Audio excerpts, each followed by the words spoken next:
Bueno, ya comienza a conectarse nuestros buenos amigos a través acá de nuestro Facebook Live, que hacemos todos los lunes acá en el fanpage Andrew Everett Sharon, página oficial. Gracias a todos ustedes por estar con nosotros acá en vivo. Hoy, lunes 23 de marzo, desde la cava de Vaca Brava, Kindy Jar, en Caguas. Gracias a todos, como siempre, por conectarse conmigo y darnos esta aventura a través de la conciencia humana, esto que llamamos la última frontera. Estamos ahí precisamente donde el inconsciente, la conciencia y el despertar, ¿no?, del conocimiento humano, pues se enfrenta posiblemente a casos, situaciones o incluso informaciones que muchas veces pues, nos llevan a ese límite, ¿no?, de la comprensión. Así que gracias por estar conmigo acá en vivo una vez más. Hoy tenemos un tema sumamente interesante que vamos a dar consecución, como tantas otras veces, o seguimiento a este tópico en particular, que es la reencarnación. Hemos hablado anteriormente, yo creo que hace como casi 2 años atrás, en uno de los segmentos que hacemos aquí los lunes, tocamos ese tema en particular y dimos algunos aspectos interesantes de la investigación que se ha hecho, ¿no?, dentro del campo no solamente del espiritismo científico, sino en el campo de la psiquiatría, el campo de la psicología y, lógicamente, el campo de la metantropología y todas las cosas que puedan estar correlacionadas a este tipo de experiencias que mucha gente dice tener. Pues bien, vamos a empezar rápidamente con esto y vamos a tratar de tener una perspectiva más amplia de lo que realmente es la existencia humana, más allá meramente de este estatus de la materia orgánica como la conocemos.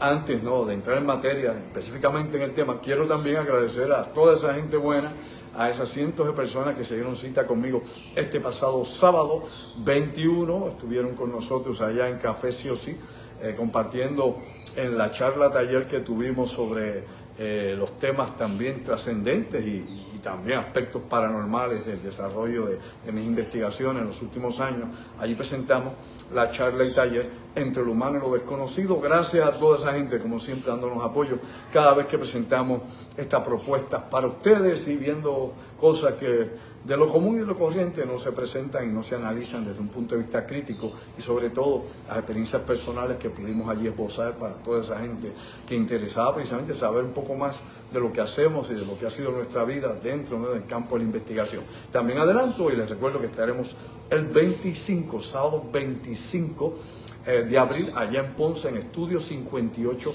en Ponce, sábado 25 a las 8 de la noche, Estudio 58 en Ponce, precisamente con esta presentación de Entre lo humano y lo desconocido. Va a ser un tour que vamos a hacer por toda la isla de Puerto Rico para compartir, ¿no?, lo que será nuestro próximo libro, tratando de esos asuntos, tratando de este tipo de experiencias trascendentes y sobre todo ¿qué evidencia hemos recopilado en todos esos años, ¿no? De la década de los años 60 hasta el 2026, muchas cosas han sucedido y muchas cosas hemos podido, ¿no?, investigar, recopilar y sobre todo todavía cuestionar en pleno siglo XXI. Así que los esperamos sábado 25, 8 de la noche, Estudio 58 en Ponce. El teléfono es el de siempre, 787-579-8600. Apunta, 579-8600. Allá los vemos el sábado 25 de abril en Ponce. Bueno, reencarnación, transmigración, el ciclo de la conciencia, ¿no?, cómo se transmuta la mente, la fuerza misma que libera la mente y sobre todo eso que llamamos lo insondiable, ¿no?, lo imperceptible, lo que ni siquiera se puede encontrar, ¿no?, cuando se hace una necropsia o se lleva una autopsia con una persona que ha fallecido. Lo que usted era, lo que éramos, meramente deja de ser y la materia comienza su descomposición y ahí quedamos. Nos hablan de la reencarnación en muchos pasajes, no únicamente de libros sagrados, sino también en las creencias per se que tienen muchísimos pueblos y que la tradición nos ha llevado hasta el momento. El término reencarnar quiere decir regresar a la carne. Lo opuesto, desencarnar, dejar, abandonar la carne. Pero ahí tendríamos que entrar en un sinnúmero de discusión, inclusive con la misma física, la física orgánica, la biofísica y todo lo que podríamos entender de lo que es el proceso mismo de la vida en el entorno material que existimos. Todo lo que existe en la actualidad, y eso incluye nuestro cuerpo, como el mundo donde estamos, el universo que conocemos, entre comillas, ¿no?, lo poco que conocemos realmente del infinito, va hacia la entropía, es decir, va hacia el desorden, del orden al desorden. Nosotros nos componemos, se forma, ¿no?, el cigoto, obviamente el feto en el vientre de nuestra madre, y luego de eso pues crecemos, seguimos nuestro proceso hasta que empezamos obviamente a decaer como todo. Usamos más energía de la que podemos producir ya biológicamente, ya no podemos regenerar nuestras células igual, ya el tiempo obviamente va haciendo efecto sobre nosotros. Aunque el tiempo es una geometría misma de la conciencia cósmica, muchas veces no entendemos cómo realmente se manifiesta en nuestro entorno, y es más que meramente tenerlo en el reloj, o más que las canas que puedan caer con el tiempo, con toda esta entropía donde se va descomponiendo la materia como la conocemos. Aquí ha habido siempre mucha discusión sobre ese asunto, ¿no? ¿Cómo se podría dar la mecánica, ¿no?, de transmigrar, ¿no?, la mecánica de reencarnar, la mecánica de que se pueda guardar información en un medio etérico? Me explico, ¿no? Ya para usted tener obviamente la memoria, tiene sus neuronas, obviamente, ¿no? Tiene células, moléculas, átomos, todo lo que compone la materia como la percibimos y como la entendemos. Pero, ¿cómo se puede preservar esa información una vez uno muere y se descompone? Se murió el cerebro, se murieron las neuronas, ya no hay procesos biológicos, ahí terminaron, ¿no?, sus funciones físicas en este plano de existencia. Pero aquí lo que se sostiene es que debido obviamente a las teorías que ahora tenemos, porque son teorías, no es otra cosa, y otras cosas son experiencias también subjetivas que tienen las personas con este campo metafísico o trascendente. Esto es importante que hagamos la diferenciación. Por ejemplo, ¿qué nos presenta la teoría o la hipótesis en particular? Pues bien, que la energía se transforma, ¿no?, que es lo que nos dice la física. La energía ni se crea ni se destruye, se transmuta, se transforma. Pues bien, partiendo de esa premisa, el pensamiento, la conciencia, que es energía, que es fuerza, que todo lo que se ejecuta afuera primero se concibe adentro, ¿no? Usted piensa antes de hacer, ¿no? Como decía Descartes, pienso, luego soy. Pues bien, comienza en un proceso energético. Así que el pensamiento, la conciencia, la mente, es una forma de energía, de psicoenergía, energía psíquica que puede psicomutar, que puede hacer 60 cosas, ¿no? Que desde la imaginación, como usted la tiene, hasta las proyecciones mentales que podemos hacer. Todo eso está conjurado en ese proceso de alquimia mental. Dicho de esa manera, lo más simple posible, porque esto es un segmento, no podemos ir aquí a los detalles. Lo que se plantea aquí precisamente es que si la energía ni se crea, ni se destruye, al igual que la materia, que es energía en sí misma y que se transmuta, es decir, deja de un estado a otro, la materia cambia obviamente de forma, pues de esa misma forma o manera, nuestra conciencia, que sería nuestra alma, tiene la capacidad de transformarse, tiene la capacidad de prevalecer más allá de la vida física. Es decir, una vez terminan sus funciones vitales, ¿no?, pues post-mortem nosotros tenemos la capacidad de sobrevivir, la conciencia sobrevive. Pues bueno, en la actualidad, basándonos en la teoría cuántica y en todo lo que se está investigando en partículas subatómicas, inclusive del efecto de la mente sobre las partículas subatómicas, que esto es algo ya bastante discutido, aunque poco comprendido, me explico, ¿no? Muchas cosas no se comprenden. Algunas pues se intuyen, otras pues se suponen, otras pues se tratan, ¿no?, de analizar, pero la realidad no hay una contestación que nos diga el porqué del porqué. Somos lo que somos y por qué realmente podríamos sobrevivir más allá del cuerpo físico. Y aquí es donde viene este nuevo enfoque. El nuevo enfoque dice que obviamente hay un campo de acción. Ese enorme campo de acción que está ahí es la conciencia cósmica. Nosotros somos pues meramente una chispa o una célula de esa conciencia cósmica, que cuando usted desencarna, muere, ¿no?, físicamente, esa conciencia que usted aquí se integra, ¿no?, a esa mónada, como decían los antiguos budistas y los esoteristas, a esa conciencia colectiva. Y esa conciencia colectiva toma nuevamente, reintegra lo que usted era. En ese proceso, ¿no?, de evolución, y en ese proceso mismo de aprendizaje que se dio durante el estadio físico o material, usted acá comienza nuevamente otro nuevo proceso. Me explico. Si las personas obviamente, o esa alma está en ese crecimiento, y aquí tocamos ya un punto filosófico más bien, no tanto es física aunque esté correlacionado, ese espíritu necesita obviamente seguir su mismo proceso, seguir aprendiendo, yendo o poniendo la forma más simple o sencilla. Una vida jamás da para aprenderlo todo. Yo no puedo aprenderlo todo, ni ninguno de ustedes puede aprenderlo todo en una vida, ni tampoco nadie lo puede experimentar todo en una vida. Todas las posibilidades que hay, ¿no?, todos los rostros que podríamos tener, o todas las diferentes personalidades que podrían procesarse en una existencia física como es esta existencia orgánica. Partiendo lógicamente de los átomos, las moléculas, y de esas moléculas a las células, en esas células la información que llega a través del ADN, todas estas cosas se conjuran y ahí es donde, por ejemplo, la nueva visión de la inmortalidad parte precisamente de esa conexión en que nunca morimos, nada realmente deja de existir y que en esa transformación volvemos nuevamente y nos reintegramos. De hecho, yo recuerdo, por ejemplo, el libro de los muertos, ¿no? O el papiro de los muertos en Egipto, que dice: morimos y regresamos de 1000 formas diferentes. Es decir, al morir regresamos nuevamente a este plano de existencia cambiando de forma. Ellos querían explicar con esto, en ese juicio de la muerte, que los seres humanos no eran condenados a la eternidad, a desaparecer, o a la muerte, o lo que sea, ¿no? O que Apophis nos absorbía y ahí quedaba todo el mundo. No, lo que explicaban es que regresábamos muchas veces a esta dimensión, a este plano de existencia, pero en otra forma, con otro pensamiento. Que hay personas que por algunas cosas que todavía no se entienden ni siquiera en el campo lo esotérico, lo espiritual, y menos en el campo científico, que todavía están relegados a tratar de ver si realmente la leche sale del queso. Pues bien, simplemente es el queso y que sale la leche, pero bueno, todavía están en ese marasmo. Aquí lo importante es entender que los antiguos pueblos, ¿no? Y los místicos siempre trataron de ver cómo poder entender y comprender esto. Claro, usted puede entrar al mundo de la materia, ¿no? Al mundo obviamente de la negación, al mundo de donde se reduce todo, el reduccionismo de las ideas y de los eventos, y le van a decir que los hombres pueden vivir sin dioses, pero que los dioses no pueden vivir sin hombres. Me explico, si no hay quien cree en ellos, pues no existen.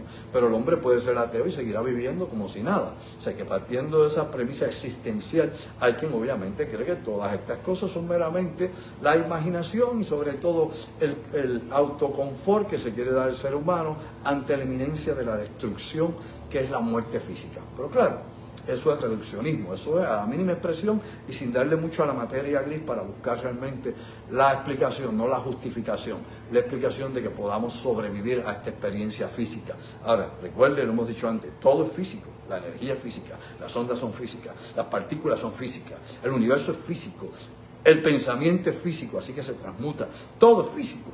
Así que estamos en ese círculo cósmico donde las cosas se repiten y se usan y se vuelven a canalizar y transmutar continuamente. Pues bien, en la cuestión de la reencarnación, que hacemos una diferenciación entre la transmigración, que por ejemplo se habla en la India vis a vis la reencarnación, que se habla no solamente en el Tíbet, ¿no? Que también está el libro Los Muertos Tibetanos, que también te habla de diferentes etapas y procesos de reencarnar, ¿no? Del samsara, el ciclo de muerte y nacimiento, donde estamos todos aquí, y ellos lo ven como una trampa que no podemos liberarnos. Podemos tocar inclusive el espiritismo cartesiano, el espiritismo científico, donde también pues se le da otra explicación a esto, ¿no? Un proceso de crecimiento, es decir, la existencia es una escuela, el planeta escuela.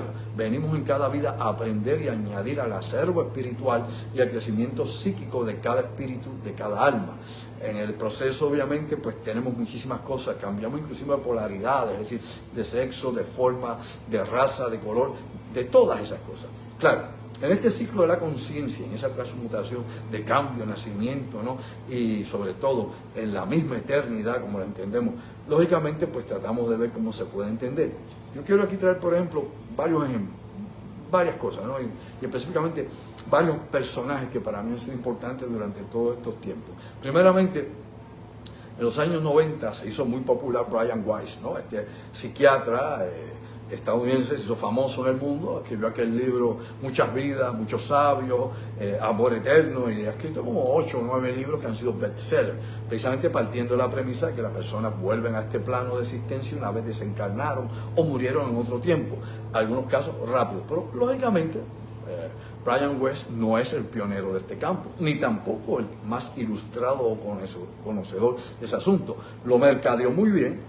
Él se basa en las experiencias de hipnomitenpsicosis o regresiones hipnóticas que tuvo con pacientes, en una serie de fobias, en una serie de situaciones que se dieron con pacientes que él llevaba a regresión hipnótica, dándole la terapia, y de ahí pues le atrajo el campo. Pero no necesariamente sistemáticamente, no científico o hablando, lo que más trabajo sistemático, así le podemos decir, perdonen que me acomode acá un poco mejor, ha sido obviamente el doctor Ian Stevenson, de la Universidad de Virginia. Yo tuve la oportunidad, ¿no?, de ir, cuando era jovencito, yo estábamos en aquel entonces, primer año de universidad, la década de los 70, a una conferencia que dio el doctor Jan Stevenson, acompañando a mi señora madre, que era profesora universitaria en aquel entonces, ¿no?, a la doctora María Rosangre Chardón, y tuvimos la oportunidad de ir a escuchar una charla en la ciudad de Nueva York que dio Jan Stevenson. Fascinante, una cosa increíble. Estaba hablando de más de 70 casos que él había estudiado de reencarnación en todas partes del mundo. Oiga y oiga bien, en todas partes del mundo. No es que fulano le contó a Cheo y Cheo, no. Estudios sistemáticos que él usa usando una metodología científica, verificando los datos, los porcientos, la estadística, todo, inclusive señales físicas que los niños representaban.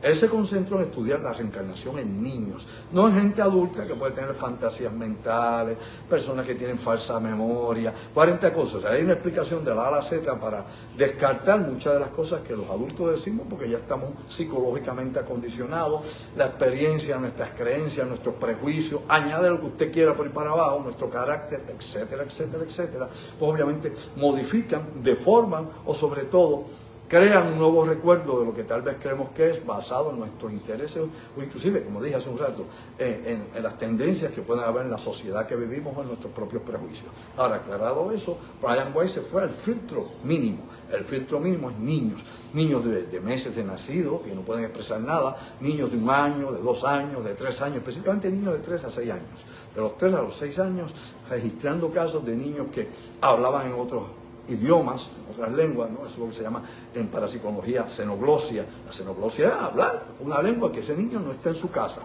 El niño no ha ido ni a la escuela, no sabe leer ni escribir, básico.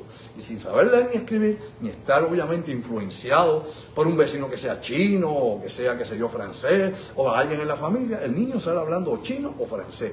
Inexplicable, obviamente, por los métodos convencionales de la ciencia, elemental, pero casos reales. Pues bien, el doctor Brian Weiss fue estudiando decenas de casos, muchos de estos, 70 y pico de casos de estos, poniendo obviamente registros de cada uno de ellos, yendo directamente al lugar, viajando por todo el mundo y visitando a los niños, a su familia, haciéndolo obviamente una encuesta de todo esto y apuntando todos los datos y haciendo estudios comparativos. Y así logró muchísimos casos interesantes. Yo recuerdo, por ejemplo, el caso de Padma, que es este niño en la India, que recordaba hasta el esposo y los hijos de la vida pasada, y como este en la India estuvo, wow, como 40 y pico de casos allá en India. Recuerde que en India, para que nos pongamos en justa perspectiva, la sociedad y la cultura creen en la reencarnación. ¿Por qué? Porque la religión cree en la transmigración. Por allá también creen que tú puedes morir y obviamente transmigrarte al cuerpo de una vaca, o inclusive de otros animales, para que usted entienda, pero luego, partiendo de la premisa que la cultura y la sociedad donde estos niños nacían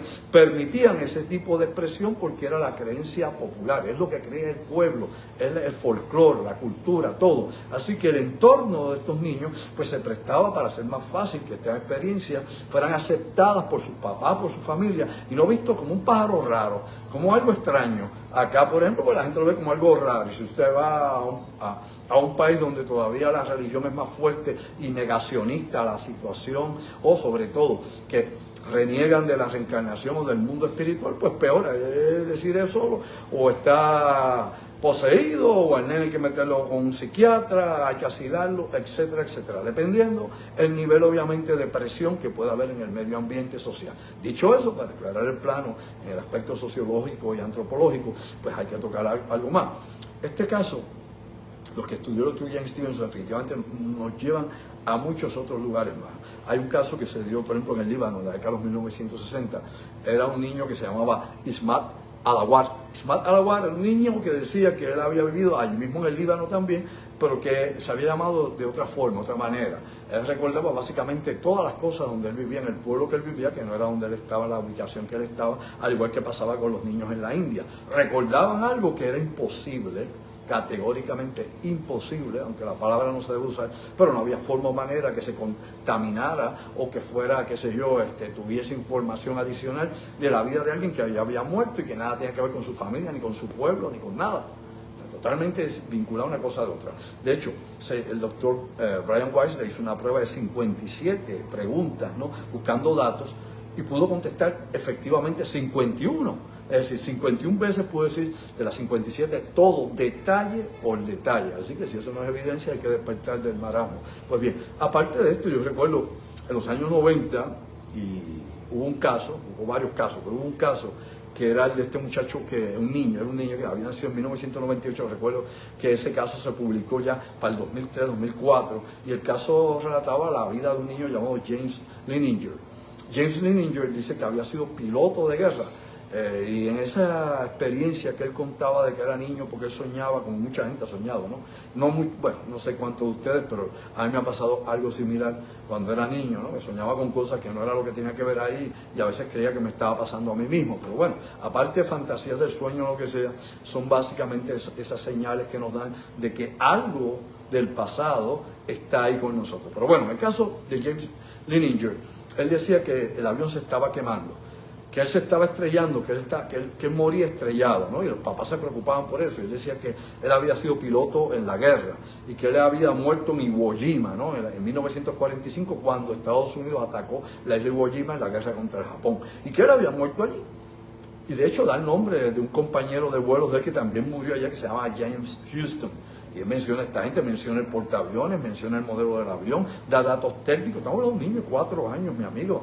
Nada que ver con el testigo, definitivamente, total, completamente diferente. Por más escéptico que uno quiera ser, por más sabiondo que uno quiera ser, no hay forma, no hay manera de que eso se pueda pasar como, qué sé yo, un truco, una trampa, qué sé yo, algo que no es cierto, una fantasía sacada, cuando no solamente hay uno, hay decenas y decenas de datos que confirman precisamente la versión que da, obviamente, en el caso de James Leninger, que para mí ha sido uno de los más impactantes. Hay otros casos, inclusive, de niños que hablan de que habían sido monjes en Estados Unidos, monjes en el Tibet, africanos en otro lugar, cosas así, por diferentes partes del mundo, inclusive con sexos diferentes. Había también otro caso, aparte de James Leninger, que aparece también en la investigación del doctor Ian Stevenson, que habla de este nene, un niño de Oklahoma, si mal no recuerdo, Ryan Hammond se llamaba el niño, en Oklahoma. Y él decía que él había trabajado en el cine, en los años 30 en el cine, ¿no? Cuando el cine era mudo y después empezó a tener sonido, pues que él era un extra, que él era los que hacían acción, no un doble de acción, que él era un doble de acción. Y este niño, Ryan Hammond, desde que era pequeño, ¿no? Le gustaba ver las películas en blanco y negro, le gustaba ver las películas, por ejemplo, de esa época, los años 30, y en una ocasión, según yo recuerdo lo que había leído, él viendo una película se vio a sí mismo y dijo, ese era yo. Y todo el mundo dice, ¿pero quién? Él no estaba escogiendo al actor principal, no estaba escogiendo al héroe de la película, estaba escogiendo a uno que estaba caminando por atrás haciendo de extra. Y él dice, se señala, ese era yo. Y yo pues era extra, y yo pues hacía también acciones de doble, etcétera, etcétera, ¿ok? Y este niño que yo menciono, se llama, vamos a ver si recuerdo bien, él se llama Ryan Hammond. Aquí tratando de recordar cuál era la persona que él decía que era. Yo me acuerdo, él había nacido en los años 60, Ryan Hammond, y este niño decía que él había sido Martin era el nombre, era este actor secundario o de elenco, ¿no? Porque no era ni secundario, que hacía estas acciones o este tipo de escenas de acción, etcétera, etcétera. Y el nene pues obviamente nada tenía que ver con Hollywood, vivía en Oklahoma, nada tenía que ver con California ni con el cine, pero decía eso, contaba ese tipo de experiencia de los años 1932 y de esas películas viejas que a él pues lo impactaban y que obviamente lo absorbían completamente, estaba obsesionado con eso. Pues bien, muchas cosas más, ¿no? Aparte de esto, en el tiempo que nos queda, acá hablando de algunos casos que han corrido. Pero aquí es importante también que sepamos qué puede haber en esto que es el retorno. El retorno, que regresamos acá de alguna forma o manera, como la conciencia, una vez está integrada, cómo es que puede entonces enajenarse y fraccionarse para que los espíritus los podamos entrar acá en estos vehículos materiales, ¿no? En estos cuerpos, en estas cápsulas biológicas. Todo eso, claro, entra en un ámbito de la discusión, de la especulación, dentro de religiones y filosofía, dentro de las creencias que en la actualidad, inclusive de nueva era, se traen sobre qué es posible o no es posible con la reencarnación, qué podemos creer de este ciclo o no. La realidad es que, como dije, el campo de la conciencia es una cosa amplia. Podríamos obviamente, y existen actualmente teorías que hablan sobre esto. Incluso en el campo de la subatómica ha hablado de que la mente humana se identifica con una partícula que todavía es hipotética, que se llama el mindón, los mindones, que es hipotética, todavía no ha sido identificada. Recuerde usted que se han hecho experimentos, por ejemplo, con la doble rejilla, ahora con la triple rejilla también con la luz para que pueda dividirse entre ondas o partículas, y que ya sabemos que si hay un observador, la luz cambia, ¿no? La luz actúa de una manera mientras nadie la observa. Una vez la observamos, cambia entonces de que cambia de partícula a onda, o vis a vis. Así que tenemos un fenómeno a nivel cuántico que se da porque la conciencia humana de alguna forma u otra está interaccionando.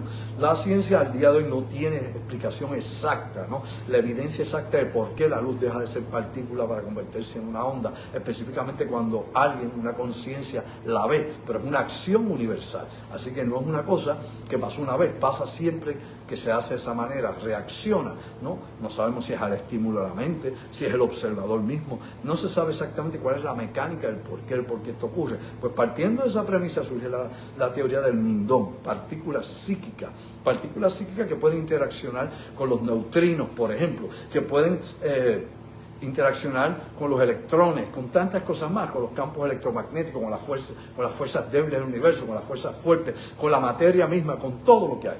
Y que esa fuerza que está en nosotros es lo que precisamente identifica el plano de existencia, es decir, la dimensión donde usted y yo estamos en estos momentos aquí, y donde creemos ver algo, y la realidad es que el cerebro interpreta lo que el sentido visual ve. Me explico. Usted toma aquí, obviamente, las unidades que entran por aquí, unidades Armstrong, que son las unidades de luz. Usted tiene esos pequeños, ¿cómo le llaman? Como si fueran, hay un nombre, ahora no recuerdo exactamente el nombre, pero obviamente usted tiene unos bastoncillos, esos bastoncillos que absorben la luz, dan el color, etcétera, etcétera, y que son los que regulan la luminosidad. Esto entra directamente al nervio óptico, que no está aquí, está acá en el cerebro, ¿no? Y esta área acá es el área obviamente óptica del cerebro, en esta parte lateral de nuestro cráneo, y esa luz llega ahí y el cerebro la interpreta. Me explico. Lo que usted ve es porque el cerebro lo está interpretando. Usted tiene una versión de la realidad que no necesariamente es así. Tanto es así, para que caigamos en tiempo, que nosotros solamente vemos una fracción de la luz. Solo una fracción. Usted no ve del infrarrojo para debajo, no ve del ultravioleta para acá, no ve obviamente los rayos gamma, no ve tampoco las microondas, etcétera.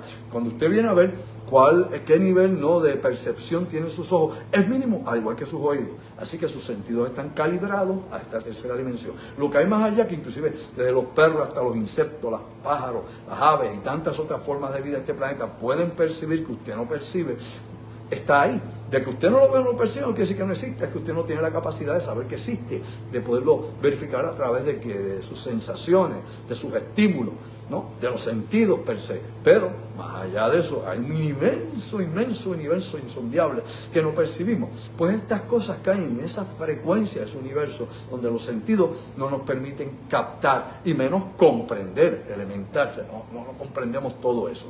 Por eso cuando hablamos de esta situación de la reencarnación, de la transmigración, ¿no? De la transformación de la conciencia, de cómo tal vez muchas vidas se han dado en ustedes, muchas existencias diferentes.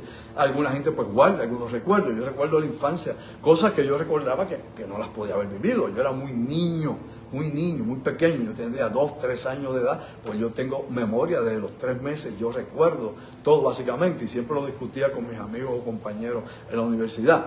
Yo recuerdo, por ejemplo, aunque yo nunca me sometía a una hipnosis directamente, teníamos un amigo que era Paco Renta, el doctor Paco Renta, que era hipnólogo, ¿no? Era psiquiatra e hipnólogo, y tuvimos muchas de las experiencias que hizo también de regresión, tratando de probar si era posible, ¿no? Vencer esa barrera del nacimiento y llegar a otra experiencia, si había algún tipo de memoria ahí, atávica, racial, o qué era lo que había ahí, partiendo de la premisa teórica que fuera. Yo recuerdo los casos que él estuvo y hubo casos interesantes, bien interesantes, y era gente joven, inclusive estudiantes de la universidad que estaban allí, en la época que yo era universitario, y veíamos estas experiencias y cómo los llevaba a ese viaje profundo. De la misma manera, yo recuerdo cuando yo era muy niño, en la década de los 60, que tendría, qué sé yo, 8 o 9 años, se dio un caso aquí en Puerto Rico que llevó a cabo un amigo ya fallecido hace muchos años, pasado siglo, Guillermo Sardiña, que era cubano, que le gustaba la hipnosis. O sea, no era un hipnólogo propiamente, pero obviamente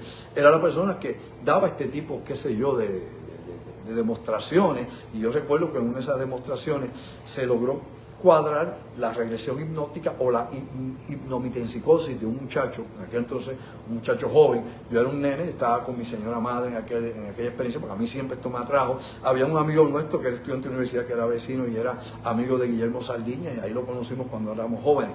En aquel entonces, Guillermo pone en trance a un joven, lo lleva a una regresión hipnótica, y alegadamente este joven regresó, ¿no?, en su recuerdo a vidas pasadas al antiguo Egipto. Y estando allí en Egipto, él decía que se llamaba Suquito, le decían Suquito, que ese era su nombre, y que era un esclavo egipcio, no era un faraón, no era un lord, un señor, era un esclavo. Y que él pues y hablaba de las cosas que él veía. Incluso en ese momento dado que se daba el trance hipnótico, Guillermo decide traerlo a la actualidad, me explico, para que entiendan, despertarlo aquí, pero no despertarlo como se llamaba él, despertarlo con la personalidad de Suquito al egipcio, con la mentalidad del egipcio, despertarlo acá en el siglo XX, en el 1966, 67, por allá, cuando fue esa experiencia. Lo despertó aquí, y cuando él vio todo lo que había, básicamente casi sufre un colapso total. Porque no entendía, no veía, era un mundo totalmente diferente a la conciencia que se estaba activando, que era el recuerdo de esa vida pasada llamada Suquito en Egipto faraónico. Imagínense, lo despiertan acá con todo lo que hay actualmente, y cuando ve todas esas cosas, pues obviamente entró en histeria. Hubo obviamente que controlar la hipnosis, hubo que nuevamente dormirlo, hubo que trabajar con él para que no se fuera un brote en esta situación, para que usted vea los peligros que pueden existir si no se sabe trabajar con el sujeto, si no se sabe llevar en el trance hipnótico, si no se conoce la mecánica y la psicología que hay que aplicar para esto, porque esto no es, duérmete, ahí te digo, y hacemos aquí un show y juego con tu mente. Eso no es así. Hay gente por ahí, charlatanes, que lo han hecho toda la vida y se pasan dando show tontos, inclusive en los centros comerciales, con la gente por ahí. Eso no es ético, no es profesional, y sobre todo es condenable en todo momento. Ahora, dicho eso, por aquello de ponernos siempre a la vigilancia de lo que hay, este caso obviamente de Guillermo Sardiña fue bien interesante, hipnotizando a este joven, como es el de Paco Renta, que mencioné hace un momento, también interesante esas regresiones. Y hubo otros más acá. El doctor del Toro también hacía esto, pero el doctor del Toro acá lo hacía más bien con los encuentros cercanos, es decir, gente que decía que habían sido abducidos o secuestrados por una fuerza desconocida, lo que haya sido extraterrestres, ultraterrestres, y él los cogía y llevaba esa regresión hipnótica, y la gente pues contaba, ¿no? Los iba llevando en el trance, iban contando su experiencia.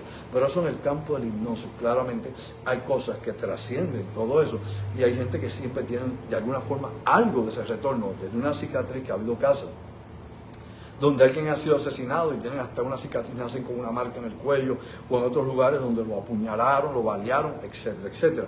Hay casos, perdonen ustedes, también de personas que siempre tienen la memoria de algo, como he dicho yo, de un pasado extraño, en otro tiempo, en otro lugar.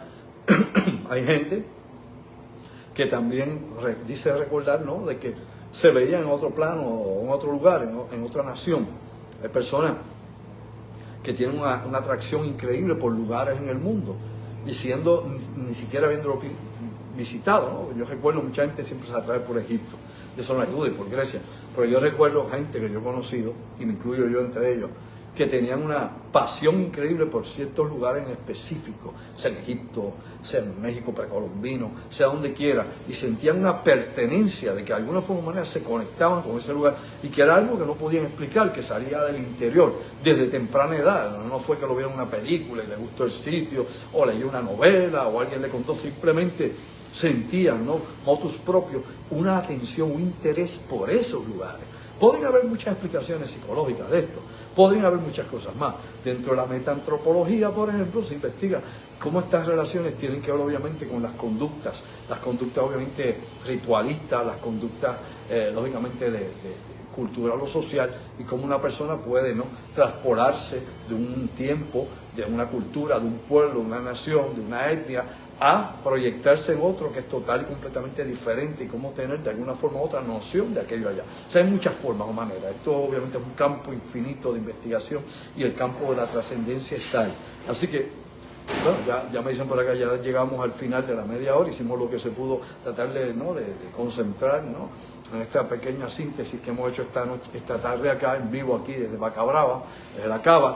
Les recuerdo a los amigos que estamos el próximo sábado 25 de abril, el próximo mes. Aprovecha, saque con tiempo, tuvimos un sold out este sábado lleno, a capacidad, interesante.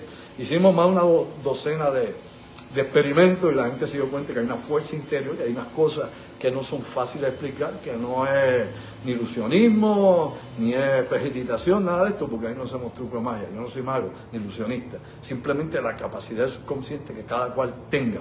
Y esa es la idea, es estimular a que usted despierte su conciencia, que usted despierte los dones que puedan estar dormidos en usted. Así que estamos con este relato que hacemos de entre lo humano y lo desconocido el próximo sábado 25 de abril, allá en Estudio 58 en Ponce, donde yo voy a relatar experiencias que no hablo ni siquiera por aquí, de todas estas cosas que yo he enfrentado en todos estos años, en 60 y pico de años de experiencias con estos eventos paranormales, inusuales y otras cosas más adicionales, y sobre todo la evidencia que también hemos podido recopilar en algunos de estos casos personales, no de alguien que le pasó, a mí y a los que estaban conmigo, y la evidencia, y luego el taller experimental, donde hacemos una serie de ensayos, experimentos, desde la sugestión, la radiestesia y otros tópicos interesantes por demás para ponerte a pensar más allá de lo aparente. Recuerda, sábado 25 de abril, 8 de la noche, Estudio 58 en la ciudad de Ponce, mi ciudad. Teléfono contacto, se para con tiempo, 787-579-8600. Nuestra producción, 579-8600. Con tiempo y allá nos vemos.